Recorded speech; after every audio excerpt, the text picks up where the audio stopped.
장갈 기자, 어제 국회 행정안전위원회 행안위라고 하죠. 여기서 이를 두고 공방이 많이 벌어졌어요. 네, 그렇습니다. 민주당 의원들이 여기서 윤희근 경찰청장에게 이재명 대표 피습범에 대한 당적을 공개하라 이렇게 요구를 했습니다. 이 밖에도 이번 피습 사건을 해방정국의 김구, 여운형 암살 사건과 비교하기도 했는데요. 이 행안위 의원들의 질의 내용 들어보시죠. 김구 선생이나 여운형 선생에 대한 암살 이후로 이렇게 범행을 저지른 것은 그야말로 초유의 일이다. 당적 공개합니까 안 합니까? 일단 현재까지는 관련 법이 있기 때문에 그 근데 법에 그게요. 의하면 사실은 공개가 저희 마음대로 임의로 할 수가 없는 그런 내용이라고 그렇지 판단하고 않습니다. 있습니다. 네. 다 공개가 돼 왔고 이게 거의 사문화된 조항입니다. 경찰 이 대표 목 부위 1cm 열상, 경상 추정 이렇게 돼 있습니다. 이게 그 뒤에 있었던 사건 조작 그리고 자작극을 이야기했던 여러 가짜 뉴스들의 근거가 됐던 영상입니다. 지금 하고요. 밑에 보시면 알지만 대테러 종합 상황실 이렇게 돼 있습니다. 그걸 보고를 받으셨다지 않습니까? 네, 대테러 종합 상황실은 어디입니까? 그거는 총리실 산하기관입니다. 네, 보셨다시피 민주당 의원들이 경찰청장의 집중 질의, 어떤 맹공을 벌이는 모습이었는데 이종훈 실장님, 네네. 일단은 뭐 들으셨다시피 김구 선생, 몽양 여운형 선생 사건의 비유를 하고 있는데 네네. 어떻게 보셨습니까? 일단 권인숙 의원하고 또 다른 의원이 초유의 일이다. 그러니까 그 해방정국에서 몽양 여운형 선생이나 혹은 김구 선생의 암살과 비유하면서 그 이후로 벌어진 정치인에 대한 테러, 초유의 사건이다 이렇게 얘기했는데 역사적으로 볼 때 초유의 사건은 아닙니다. 네. 왜냐하면 일단 1999년입니다. 1969년입니다. 김영삼 대통령 질산 테러 사건. 그것을 아마 위키트리나 뭐 나무위키나 혹은 또 다른 그런 백과사전을 찾아보시면 이렇게 나와요. 김영삼 당시 신민당 원내 총무를 암살하려 했던 네. 괴한들의 질산 투척 사건, 암살 사건으로 규정이 돼 있고요. 네. 뭐 비근한 가까운 예로 2006년도에 박근혜 한나라당 대표에 대한 그런 흉기 테러 사건도 있었고 가장 가까운 건 2020년에 오세훈 우세훈 후보가 4월 총선에 나왔을 때 그때도 흉기를 든 괴한이 덮쳤는데 시도에 그쳤습니다. 이런 사건들이 계속 있었는데 아마도 지금 민주당 의원들은 이재명 대표를 뭐 몽양 여운형 김구 선생의 비유를 하면서 네. 뭔가 지금의 어떤 국면에 대해서 좀 이렇게 어필을 하고 싶었던 마음인 것 같으나 역사적으로는 좀 정확하게 초유다 이렇게 표현한 건 좀 무리였다라고 생각을 합니다. 네, 몇 차례 더 있었다 이렇게 뭐 정리하면 될 것 같고요. 장현주 부위원장님, 일단은 민주당에선 이게 단순 피습 사건이 아니라 배후에 누가 있는 거 아니냐, 또 뭐 당적 관련해서 그래서 또 공개하라 이렇게 나가고 있는 것 같은데 일단 암살 미수 사건 여기에 좀 방점을 좀 두고 있는 것 같아요. 그렇죠. 이 사건의 본질을 좀 봐야 될 것 같습니다. 이 사건과 관련해서 지금 정치권에서도 여러 가지 논란이 확대되고 있지만요. 결국 중요한 본질은 야당 당대표가 백주대낮에 암살 시도 당했다는 것, 그것 아니겠습니까? 그리고 이제 앞으로 이런 일이 여야를 떠나서 또다시 발생하면 절대 안 되기 때문에 재발 방지를 위해서는 가장 중요한 것, 사건의 진상을 철저하게 수사하고 조사하는 것일 것입니다. 그렇기 때문에 당 입장에서는 이 사건에 대해서 진상을 조사하고 또 수사기관에 또 객관적이고 또 신속한 수사를 바라고 있는 상황이고요. 그리고 수사기관에서 어느 정도 객관적으로 확인된 사실들이 있다라고 한다면 국민의 알 권리 차원에서도 이 부분을 좀 공개하는 것이 국민적인 갈등 봉합에도 더 좋은 것이 아니겠느냐 하는 입장입니다. 네. 그리고 이 권인숙 의원 같은 경우에는 이 경찰이 초기 대응을 잘 못한 거 아니냐 이런 지적을 했는데 그런데요, 이 한 보도에 따르면 피습 당일에 민주당 부산시당에서 경찰에 정복 경찰이 아닌 사복 경찰을 배치해둘 것을 요청했다 이런 보도가 나왔는데 그러면 어떻게 좀 뭔가 자초한 거 아니냐 이런 얘기 비판이 좀 있을 수 있거든요. 그렇죠. 일단 부산시당에서는 아무래도 신년 인사였고 그리고 경직된 분위기를 원하지 않았기 때문에 경찰들이 정복보다는 사복을 입고 좀 경호를 해주는 게 어떻겠냐라고 이제 자연스러운 요청을 분위기를 그렇죠. 만들겠다. 그런 요청을 했던 것으로 지금 언론 보도를 통해 나오고 있는데요. 일각에서는 이거로 인해서 경호 공백을 자초한 거 아니냐 이런 지적이 있고 있지만 저는 이 부분을 좀 동의하기는 어렵습니다. 부산시당 입장에서 백주대낮에 이재명 대표가 암살 시도를 당하는 것을 예견할 수 있었을까요? 그렇기 때문에 이 부분을 두고 부산시당을 비난하는 것은 전 정치적 공세에 불과하다 이렇게 생각이 들고요. 당연히 이 부분과 관련해서는 경찰 측과 사전에 또 협의를 할 수 있는 부분도 있고 경찰 입장에서는 또 사법경찰을 그때 40여 명을 또 경호에 배치했던 것으로 지금 드러나고 있습니다. 다만 선거운동 기간 전에 정당 대표들에 대해서 어느 정도 경호를 할 것인지에 대해서는 지금 또다시 논란이 되고 있기 때문에 경찰 입장에서도 일단 중요 인사에 대해서 이제 중요 전담을 하는 것을 지금 조기에 가동하겠다는 입장 아니겠습니까? 예. 그렇다고 한다면 앞으로 이런 부분들, 즉 총선 전에 이런 부분들이 여야 대표에게 누구에게나 발생할 수 있다라는 차원에서 경찰의 보호 그리고 경호 이 부분은 좀 더 강화돼야 되는 거 분명해 보입니다. 이준욱 교수님, 네. 한 가지 관련해서 하나 더 짚어보도록 하겠습니다. 자, 이 대표가 이 지역 현장 최고위에서 유튜버나 이 지지자들을 좀 제재하는 걸 좀 막은 적이 있지 않습니까? 뭐 자연스러운 모습 소통하려고요. 그래서 이 지지자들의 소통을 이유로요, 이 경호가 상대적으로 좀 소홀했던 거 아니냐 이런 또 지적도 좀 나오고 있어요. 일단은 지금 그 경호가 이를테면 형용 모순적 특성을 갖고 있다 저는 그렇게 생각하는데요. 지금 뭐 잠깐 말씀을 이게 무슨 말이죠? 근데 무슨 말씀이죠? 예를 들면 철저하게 접근 자체를 통제하게 되면 예. 그 정치 지도자로서 스킨십 자체가 원천적으로 봉쇄되기 예. 때문에 형용 모순이 있는 거죠. 어떻게 본다면 지금 그 상황에서 뭐 이런 비유를 써보면 어떨까요? 예를 들면 이 따뜻한 아이스 아메리카노 한 잔 주세요. 이렇게 말하는 것과 사실은 다름이 없지 않는가 그렇게 생각됩니다. 그러네요. 네, 그럼에도 불구하고 어쨌든 이 공인에 대한 더군다나 선거를 앞두고 경호를 할 수 있는 법적 근거는 경찰이 갖고 있고요. 임무 중에 그 하나입니다. 그런데 뭐 여러 가지 지금 그 한계 상황이 있는 것이고요. 더군다나 지금 이번 상황에서는 그 전문 경호 경찰 인력 배치된 것도 아니고 따라서 그 앞으로 뭐 제가 생각할 때는 뭐 여러 가지 그 대안들이 뭐 필요하겠죠. 다만 지금 이 경찰의 인력 자체가 상당히 지금 없는 상태이기 때문에 마치 그 특정한 일이 생기면 윗돌 빼서 아랫돌 괴는 뭐 이런 식으로 또 다시 경호 인력을 이렇게 만드는 것도 한계가 있고 그러다 본다면 당 운영비 등을 활용해서 민간 경비를 활용하는 이것도 하나의 그 대안이 될 것 같은데 네. 그래서 저는 지금 이런 경호 강화보다 더 중요한 것은 지금 이 사안이 생기게 된 근본적인 것을 해소하는 것이 더 중요하지 않는가 생각됩니다. 이른바 그 정치적 부족주의가 계속 지금 진행되고 있기 때문에 이런 일이 생긴 것이 아닌가. 즉 부족을 위해서라면 사람도 죽이려고 하는 이런 마음에 대한 심성 이것을 누가 만들었느냐. 결국은 정치 지도자들이 자극하고 이것을 토양으로 삼아서 이용한 점은 있지 않느냐. 뭐 이를테면 그 정체성 정치의 폐해라고 생각됩니다. 네. 엉터리 이념이라고 뭐 얘기하는 경우도 있고요. 아름다운 선거보다는 선거 결과가 중요하다. 이것에 고무된 이른바 그 극단적 정치 옹호자들이 이와 같은 공격을 행위했다. 그러면 이것에 대한 해소 방안이 경호에 대한 강화보다 더 중요한 것은 아닌가. 그런데 이런 것에 대해서 지금 그 정당 관련인들은 별로 관심을 갖고 있지 않는 듯한 이런 인상을 개인적으로 가져봅니다. 네. 이런 일리 있는 말씀이라서 최근에 언론에서도 많이 사실 지적한 부분이기도 합니다. 자, 이종훈 실장님, 네. 이 당적 관련 얘기도 한번 해보겠습니다. 요새 뭐 가장 핫한 이슈입니다. 이 가장 당적이 뭐냐 여기서 계속 관심인데 윤 청장은요 현행법상 공개가 어렵다고 얘기했습니다. 근데 민주당 의원들은 당적과 또 이 피의자가 내놨던 변명문 있지 않습니까? 네네. 이거 국민 알 권리 차원에서 빨리 공개해야 된다. 이 얘기를 어제 강하게 주장하고 있더라고요. 네, 그렇습니다. 민주당에서 입장이 약간 좀 바뀌었죠. 네, 그런 왜냐하면 기류예요. 초기에는 당적이 왜 중요하냐, 맞아요. 뭐 이렇게 이야기하다가 이제 당적을 공개하라라고 나섰습니다. 저는 뭐 입장을 바꾼 거는 중요하지 않고요. 중요한 건 당적은 밝혀야 된다고 생각을 해요. 왜냐하면 이 사건은 그냥 개인에 대한 일반적인 어떤 우발적 범행이 아니지 않습니까? 정치적인 어떤 해석이 분명히 포함되어야 될 그런 정치 테러로 지금 규정이 되고 있고요.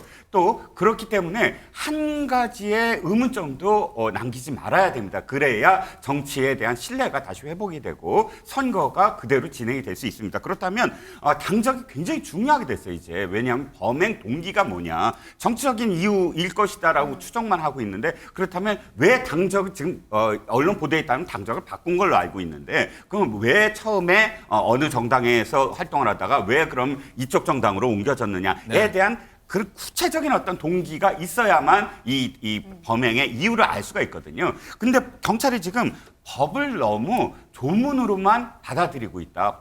이 법의 취지가 이런 범행에 있어서 이 범행 동기를 밝히지 마라. 밝히지 않아야 되는 걸로 법을 만든 건 아니거든요. 예. 당시 이제 여러 가지 어떤 상황들, 개인정보가 공개됐을 경우, 예를 들어서 옛날 그 군사정권 시절에 많은 어떤 그런 폐해들이 있었기 때문에 개인적인 어떤 그런 압박이라든지 그런 것들을 보호하고자 만든 어떤 법의 취지라면 이건 좀 성격이 다르다는 겁니다. 그럼 경찰이 이것을 밝히기 위해서 어떤 노력을 했느냐. 법에 그냥 안 밝혀야 되므로 우리는 안 밝히겠다. 이런 태도는 굉장히 소극적인 태도라는 겁니다. 말씀하신 대로 이제 피의자 당적 관련해서는요. 처음에 민주당이 뭐 이런 입장이 아니었거든요. 처음에 어떤 입장이었는지 저희가 한번 목소리 한번 먼저 듣겠습니다. 사실 뭐 당적 여부가 뭐가 이렇게 사건의 본질은 아니다 이렇게 생각을 하는데 그래서 이렇게 논란이 됐는데 이게 개인정보법 때문에 저희가 그 당적 여부를 확인해 줄 수 없어요, 공개적으로. 국민의 알 권리 차원에서 8쪽짜리 변명문도 당적도 공개되어야 합니다. 범인의 당적은 공개할 수 없다면서 차량을 태워준 사람이 이재명 지지자라는 점은 왜 또 공개해야 하는지 이 점도 의문이 많이 듭니다. 특검을 거부하는 자가 범인이듯이 축소 은폐하려는 자가 있다면 공범임을 자인하는 셈이 된다는 점을 네, 처음에는 당적이 뭐 중요하냐 해서 이젠 당적을 공개해야 된다 이런 입장이 바뀐 거를 한번 들으셨는데 장현주 부위원장님 일단은 지금은 되게 중요한 단서다 공개해야 된다 당적이 이쪽이 입장 바뀐 이유가 뭔가요? 글쎄요, 저는 입장이 바뀌었다라기보다는 일단 수사기관을 통해 어느 정도 확인됐다라는 상황 변화가 있다라는 점을 좀 주목해야 될 것 같습니다.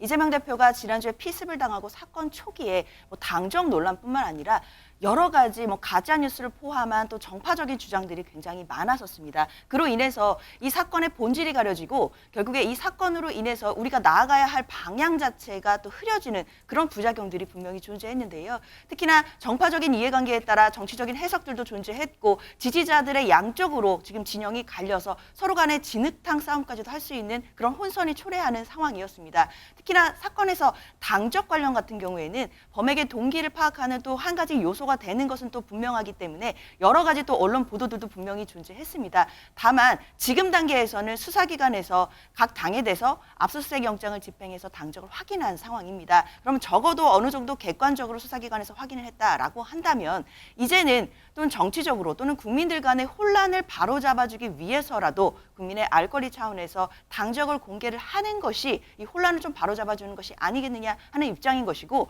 이게 수사기관에서 밝혀지지 않는다 하더라도 어차피 재판 과정에 가면 이 당적들이 공개될 가능성이 높기 때문에 이것을 시간을 두는 것 자체가 국민의 혼란을 가중시키는 것이 아니겠느냐 하는 우려가 듭니다. 네, 이문혁 교수님도 손 드셨습니다. 네, 왜냐하면 이제 그 경찰청의 그 입장 자체가 그 정당법에서 금지하고 있기 때문에 3년 이하의 징역에 처하기 때문에 못한다 이런 얘기를 하고 있는 것인데요.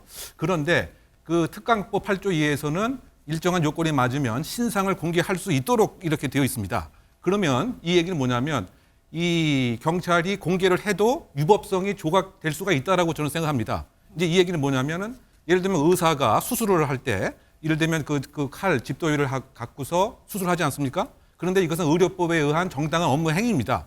그래서 특수상해로 처벌받지 않는 거죠. 유법성이 조각되기 때문에. 그러면 똑같은 논리를 적용하게 되면 정당법에서 그렇게 금지하고 있지만 그 특강법에서 법령에 의한 경찰의 업무 중에 하나로 유법성이 조각될 수가 있기 때문에 사실 그 관심과 의지만 있으면 언제든지 공개할 수가 있는 것이 맞다 이렇게 생각이 되는데 경찰은 중립적인 수사기관이 되어야 되는데 어떤 측면에서 보게 되면 마치 이 정당처럼 정무적 판단을 지도하는 것은 아닌가라고 하는 외관적 인상을 주기 때문에 이것에 있어서 저는 적극적인 공개가 필요하고 사실은 그 당적이 어떤 것이냐에 관한 것은 이번 사건의 가장 중요한 실체인 거죠. 왜냐하면 이것을 단순히 살인사건으로만 접근하게 되면 이미 다 수사가 다 종료됐습니다. 이미. 그런데 이거는 살인사건 플러스 알파 즉 정치적 동인이 무엇이고 이 정치적 동인을 생성하게 된 신념의 결정적인 요소는 어떠한 경위로 이루어졌는가 이것을 밝히는 것이 수사의 핵심 요체인데 이 수사의 핵심 요체를 무엇인가 의도적으로 피하려고 하는 것은 아니냐.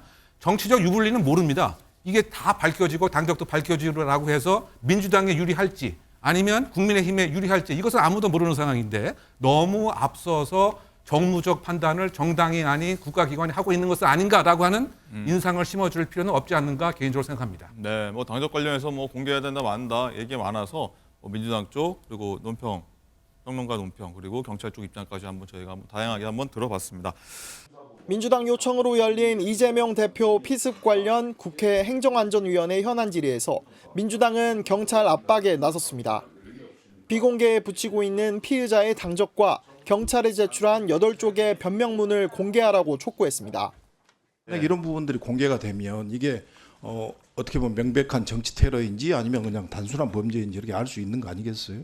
전체적인 수사 또는 이후의 재판 과정 진행 상태를 보면서 정치적 의미를 부각하려는 듯한 발언도 이어갔습니다. 해방공간의 김구 선생이나 여운형 선생에 대한 암살 이후로 사실 야당 지도자 그리고 제1당의 대표의 목숨을 노리고 이렇게 범행을 저지른 것은 그야말로 초유의 일이다. 국민의힘은 정치 테러라는 데 공감하면서도 헬기 이송 문제를 꺼내들었습니다. 매뉴얼이 없는 문제를 지적했지만 궁극적으로 부산 민심을 겨냥했습니다.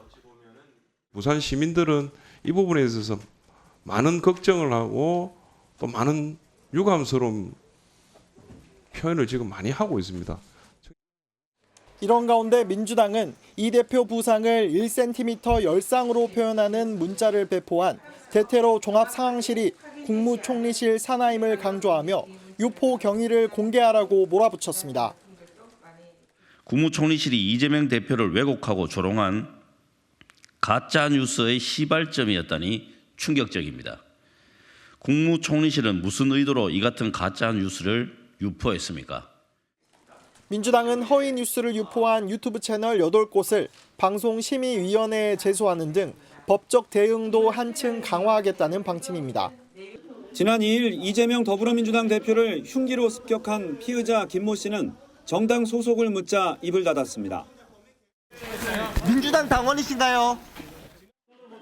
이후 김 씨의 당적을 두고 여야 정치권을 중심으로 공방과 설전이 오가고 있습니다. 경찰은 국민의힘과 민주당으로부터 김 씨의 당적을 확인했습니다. 하지만 경찰은 공식적으로 당적은 밝힐 수 없다는 입장입니다. 정당법이 수사기관이 수사상 알게 된 피의자의 당적을 누설하면 처벌받도록 규정하기 때문입니다. 다만 경찰은 중대한 사안인 만큼 방법이 없는지 검토는 하겠다고 밝혔습니다. 법상은 안 되는데 혹시나 이제 국민의 알 권리 차원에서 공개 인지가 있는지는 검찰하고 협의를. 김 씨를 범행 장소까지 차로 태워준 이 대표 지지자의 공범 여부와 김 씨의 범행 동기 등 수사 결과는 이번 주 최종 수사 결과 발표가 나올 예정입니다. 이재명 더불어민주당 대표 습격 피의자 당적을 두고 여야는 하루 종일 힘겨루기를 이어갔습니다. 피의자는 과거 국민의힘 당원이었다가 탈당한 뒤 지난해 민주당으로 당적을 옮겼다고 알려졌습니다. 논란이 불거지자 국민의힘은 4년 전에 탈당한 동명인물이 있지만 단정하기 어렵다며 수사 협조를 위해 경찰에 관련 자료를 넘겼다고 밝혔습니다. 당적과 관련해서 저희가 갖고 있는 정보가 충분치 않아요. 인적 사항을 확인할 만한 충분한 자료가 없기 때문에. 민주당도 개인 정보 사항인 만큼 확인해 줄 수는 없지만 경찰의 당적 여부를 확인해 주는 등 수사에 협조하겠다는 입장입니다. 끔찍한 테러에 대한 그 동기 그리고 목적, 그 피의자의 정치 행적 이런 부분들이 다 낱낱이 다 밝혀져야 한다고 생각을 합니다. 이런 가운데 경찰은 당적 여부를 확인하기 위해 오늘 여야 중앙 당사에 대한 압수수색 영장을 집행했습니다. MBN 취재 결과 피의자와 같은 이름, 생년월일의 인물은 지난 2015년 새누리당 시절 당원으로 가입했고 5년 동안 당적을 유지했던 것으로 확인됐습니다.